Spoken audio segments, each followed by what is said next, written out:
Faster than a Game Awards acceptance speech, it's the Shacknews Awards deliberations. We're back! And we're going to talk about the most overlooked game of the year 2023 here. These are games that, are pretty neat.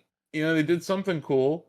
They may have released earlier in the year, they may have released like the same week as Zelda or something. They got overlooked. So we wanted to make a category to kind of shout them out. Here are the nominees: Crash Team Rumble, Darkest Dungeon 2, Wild Hearts, Samba de Amigo Party Central, Octopath Traveler 2, and Shadow Gambit, The Cursed Crew. So let's get it started. Greg, would you like to chat a little bit about Crash Team Rumble? Yeah, so I mean, we live in a world of multiple games as a live service. There's arguably too many. So when something comes out and it's actually good or innovative or different, it could easily be passed up for your CODs or your Fortnites or whatever have you, that whatever the flavor of that month is. And I think Crash Team Rumble is one of those games where they took kind of an arena based multiplayer game, but they made it a platformer as well. So and I can't really think of any games that are online competitive and platformer mixed in with all those at the same Mhm. time. But I think it's it's cool that it really does use the same mechanics that you would see in a Crash 3D platformer, but it's multiplayer. I think it's a neat little twist on that franchise because we've seen Crash, like Crash Team Racing and like a kart game with the Crash universe and stuff. And obviously there can be like nods to the boxes and stuff or the crates or whatever, but this game really kind of, it feels like you're playing in that universe with friends. That's pretty neat. yeah, there's lots of colorful characters. Like they plan on expanding the roster. I think they announced that Spyro's coming to the game as well. I'm not sure if he's already entered or not, but because it's Activision, so they have a lot of IP they could throw into this game that's in the Crash universe, as well as some of its brothers and sisters series. And I think Toys for Bob is just a good developer that doesn't get enough limelight. I mean, they did the Toys to Life platform, which was a trend that got bogged down quickly. But then they did this game, and it's actually really fun. And but getting people off the other games, I think, is the most difficult thing to do in 2023. So anyway, So this, I think it's just a fun game. so you're right. This was the team that was making the Skylanders games for Yeah. Activision during the height of that stuff, and now this is kind of different. It's cool to see though. Definitely a worthy nomination, I believe. Uh, but yeah, Greg, you also reviewed Darkest Dungeon 2 this year. I don't know if you could let the folks know a little bit about that.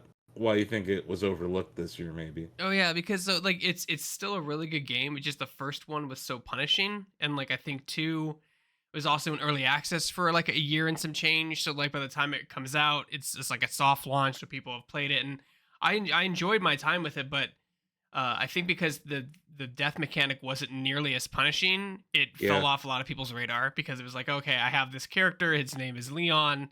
He died. That sucks because I spent 40 hours building him up. And this one, there is none of that. It's more roguelike and less punishing, which Mhm. could have been feedback because I feel if people said that game is too punishing and then not punishing enough or was perfect, it's really hard to live up to that expectation when you have such a massive Kickstarter for the first game and multiple Yeah. DLCs and multiple ports that did so well. And the second one comes out to a decent reception, but it was semi quiet.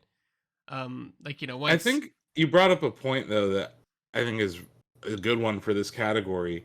When you release a game in early access, the hype of the release gets kind of drawn out Mhm. over time. So there's less excitement. And then what you said about just the Darkest Dungeon, I appreciate that game because it is hard, right? Uh and that I think was one of the why it stuck out so much in the year that it shipped. And then like you said, they supported it really well. It did feel like they tried to make it easier, and that may have backfired on them because their community liked how punishing it was. I thought it was more fun to watch Darkest Dungeon 1 compared to Darkest Dungeon 2, even though Darkest Dungeon 2 is graphically far superior, has great audio design. I think you're going to mention it some other categories too, Greg, but yeah, I think it's definitely the kind of game that gets nominated in this category. Um, on the Crash Team Rumble front, though, I think one of those things that is required for a game like that is there needs to be a player base, and it kind of just came and went. when you're like a multiplayer only game. I think It's that's tough. It's really yeah. tough to get because like you could have this really cool game, but then like Fortnite announces like the unknown concert, then your game just gets buried and everyone goes into Fortnite. So it's really difficult, I think, which is Hmm. why it's a good nominee for Overlooked because it's totally is. And this next game on our list, it's great. It's actually an excellent game. It came out earlier in the year also, and I got bad news for them. We just got a new Monster Hunter announced last night at the Game Awards. But Wild Hearts, I know TJ, you're still playing this game and you love it. Would you like to chat about why you think it may have been overlooked this year? It really is that. Like it's a Monster Hunter game that isn't Monster Hunter, and like I think it's very hard to take what Monster Hunter has done and established in so many decades at this point and try to iterate on it because they've done a lot of stuff with that series already. I think Wild Hearts did a good job of innovating in that space with the gadgets that you could put together in battle. Alongside like every single creature had like a sort of elemental infusion in them where like they had the natural world built into them and that would come out like halfway through battle. And like some of the ways that the monsters were like like you had like right out of the gate you have this like rat monster with flowers growing out of its body, and when it gets enraged it like straight up does an arcing jump that sprouts a full-blown cherry blossom tree, and that moment was like so freaking cool. Um, and I know that Monster Hunter has had tons of cool things throughout it, but like I really do think that just by being in the same genre as Monster Hunter, people are ready to write off a game that doesn't have that name on it right away, and that kind of sucks for Wild Hearts. I will And it say that. culmin Oh, sorry, but I love the. I think the gameplay loop of Wild Hearts is better. Is it's better for me compared to a lot of the Monster Hunter ones. Like a hunt in Monster Hunter could take 2-3 hours when you consider planning for it, gearing up for it, and then doing it. Wild Hearts kind of condenses that. Like you can play it for 30 minutes or an hour at a time and still have like a fulfilling time in the game. I think it's important just to note that it is different than Monster Hunter in that respect. And I think that's yeah. huge. As someone who put like 400 hours into Ultimate Monster Hunter 3, like seeing a game that has a lot of the same mechanics but does like values my time more, I appreciated that. And like how cool is it that you like not only get to use those gadgets in battle, but you can like build persistent camps in the biomes that stay there when Mm, you come back. yeah. It makes your future you have the opportunity to make your future hunts easier by like establishing like footholds in each biome Mhm. that you can add to with like armory benches and like these cages where you can like capture some of the monsters that are in the biome and get parts from them, Mhm. and just like I think it culminated in the fact that they're not doing any more content for the game, but like the servers are going to be online for who knows how long, and I'm going to be real sad if they ever turn. Well, they I want to say if, but like let's face it, when they turn the servers off, I'm going to be really sad. Yeah, but they're not off now, so this is a perfect nomination for this category. You Hmm. can still try this game out, but I think a lot of people have seen the Monster Hunter Wilds announcement at this point, and Yeah, they may hold off as a result. But that's not coming out till 2025 anyway, so you got a yeah. whole year. I don't know how long, but you have next year and the end of this year to try out Wild Hearts, and you should, because it was definitely overlooked this year. Our next nominee is Samba de Amigo Party Central. Some people just forgot this came out, and it's also kind of cool that it came out on console and VR. So there's multiple ways to play it. Obviously, VR and music games go together very well. It's kind of like the Wii era in music games, kind of like we're seeing a lot of music games on Oculus's platforms, and this is certainly one of them. But it's a really cute IP, and I'm happy to see it back. They also had some awesome music in it. They added some Sonic music, all sorts of cool stuff. So it's a worthy nominee, but I think we should keep it moving because we got ads to run. No, we actually don't have any ads to run. But yeah, the next one, I think it's pretty fair to say that this was an overlooked game in 2023. Octopath Traveler 2. Donovan, I see you nodding. Yeah. What do you guys say? Octopath Traveler is amazing. It's not even like just one of the best RPGs of this year. I think it's one of the best games of this year. It's going to be on my top 10. But I think a lot of people won't even think of this game when they look back on this year. Understandably so. It's like the biggest year for gaming ever. But this game is ridiculously good. Like what it does as a sequel, though, some Square Enix improves so much from the first Octopath Traveler in this game. Obviously, it's entirely new characters, new story, but the way they intertwine all the narratives, the combat, the art style, the bosses, the music, it's all phenomenal. I know it's funny because Final Fantasy 16 came out, and a lot of people were like, "This isn't really scratching that RPG button that we wanted it to." But I'm like, Square Enix just put out one of the best traditional RPGs they've made in years, like 5 months before FF16, and it's phenomenal. And it's on Switch, and it's great. I Yeah, will be I believe the playing first this game for a Octopath while. Traveler launched exclusively on Switch and then hit other Yeah, platforms. then one other places. So, if I remember right, one of the complaints with Octopath Traveler 1 was kind of how you had to, like, each character's story felt similar, right? Like, it wasn't like, you're talking Mhm. about how they're intertwining character progression in 2. Yeah, so it's like you pick any of the 8 characters as your starting point, and they all have their own background, motives. You've got like former thief, guy whose family was taken away from him, convicts, whatnot. But yeah, they'll just like cross over at certain points. Like you'll get to a mission where like, oh, these two characters, their story is crossing over here. I think you do a great job at making them all feel different and unique.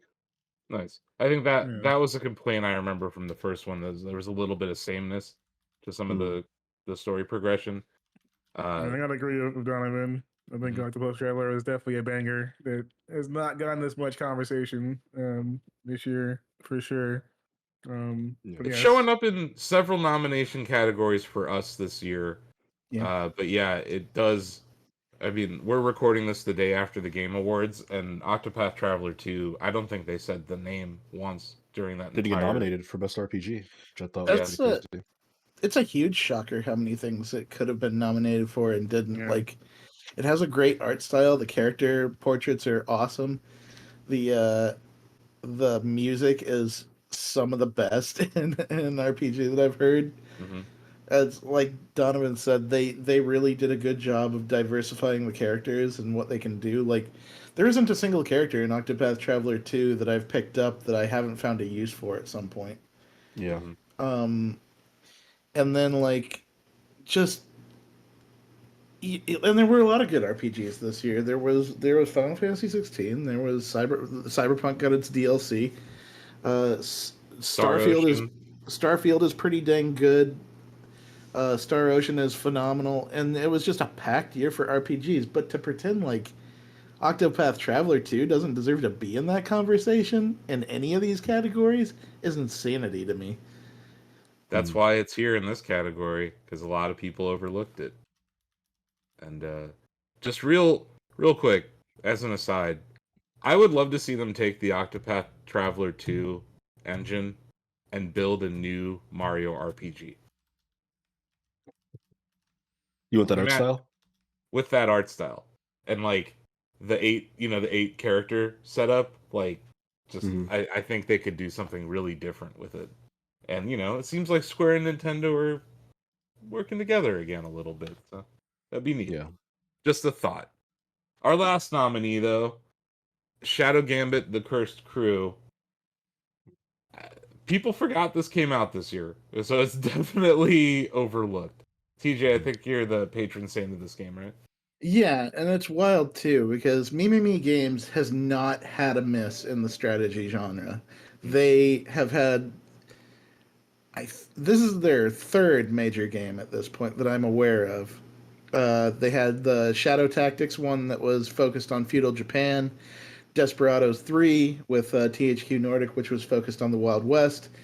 And then this one was focused on, of all things, Ghost Pirates, which in of itself is just a hilariously fun concept to string a tactical RPG around. Mhm.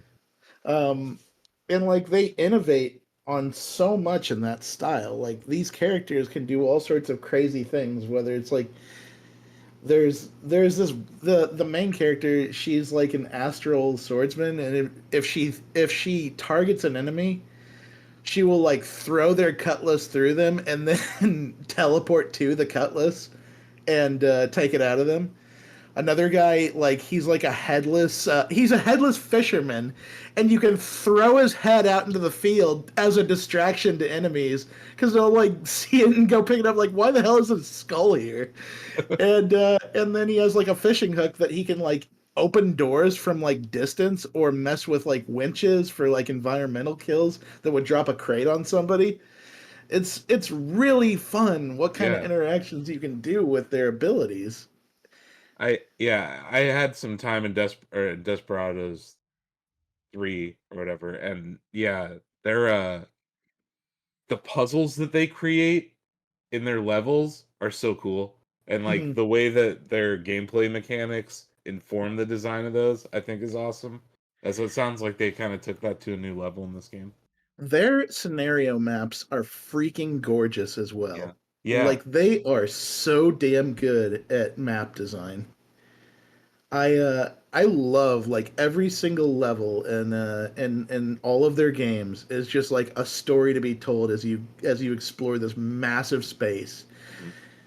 Mhm. Like on Shadow or Cursed Crew, you like start out on the beach of an island that leads you up to like this pirate ship that has these massive chains hanging off it. And you actually have to climb over the chains to get over the onto the pirate ship. And that's not even including just all the lush foliage and tropical climate of the fact that you're in the Caribbean in this particular game. And they do such a good job of fleshing out the details of it. Yeah. This is definitely an overlooked game this year. Yeah. And it's And the from a worst of studio. all Yeah, is that go ahead. this is the swan song for Me Games. Like they're closing up shop after this one. They're doing the DLC, they're putting out their last content, and then they're calling it quits. And that's just been something overshadowing the games industry all year. Like we talk about how great of a year it has been for releases, but it's been really rough for studio closures, layoffs at trillion-dollar companies and billion-dollar companies. A lot of devs are having a rough year. So even though it's been a great year for video game releases, it's important to note like a game like Shadow Gambit, it's going to be the swan song for this awesome studio, and these 3 games that they've released recently have all been excellent. So it's a bummer to see that. But yeah, let's vote. What do you guys say? You guys want to vote? How about we vote? Mhm.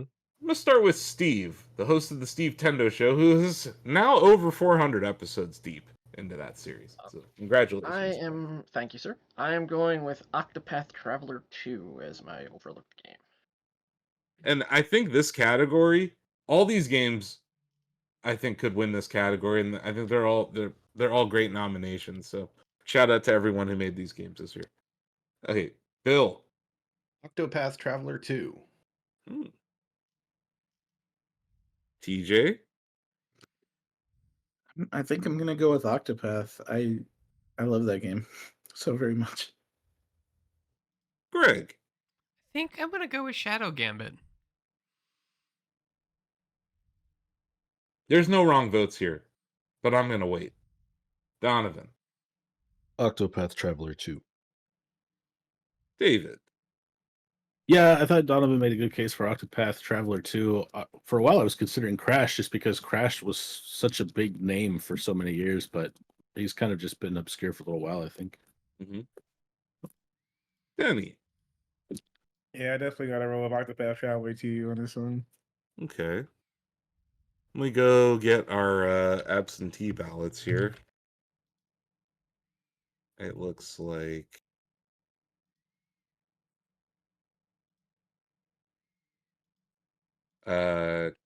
Ozzy voted for Crash Team Rumble, and Sam voted for Darkest Dungeon 2.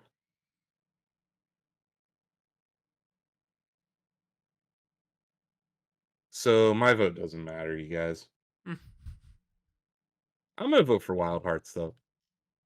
I feel like that game did nothing wrong. It's actually really good, and I think that games that release in the first quarter of the year tend to be forgotten by December of that year. This is one of those games, and it's gonna whenever it goes away, it's gonna be sad. But I think they deserve some love for this category. But yeah, like I said, every one of these games deserves a nomination. I have a feeling we're gonna be seeing some more Samba de Amigo down the line, though. But yeah, Octopath Traveler 2 is our Shacknews Award winner for the most overlooked game of the year 2023. Every road is yours to take. Octopath Traveler 2, February 24th, 2023. Embark on an adventure all your own.